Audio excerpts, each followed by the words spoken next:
বলছি দাদা, রাজ্য জুড়ে তো গেরুয়া ঝড় বইছে, কি বলবেন? আমি বলেছিলাম ফার্স্ট রাউন্ডে যে হাওয়াটা উঠেছিল বিজেপির, সেটা ঝড় হয়ে যাবে সেকেন্ড রাউন্ডে।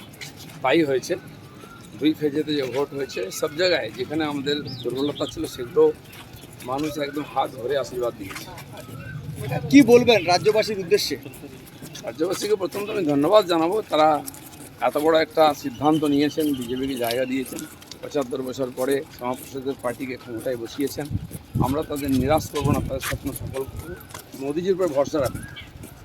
অশান্তি এড়াতে কি বলবেন? অশান্তি করবে না, আমিও বলবো যে কোনো অশান্তি করার দরকার নেই। রাজনৈতিক পালাবদল হয়, এটাকে স্বাভাবিকভাবে মেনে নিন, আর আমাদেরকে 5 বছর কাজ করতে দিন। সরকারে এলে মুখ্যমন্ত্রী কে হবে কি মনে হয়?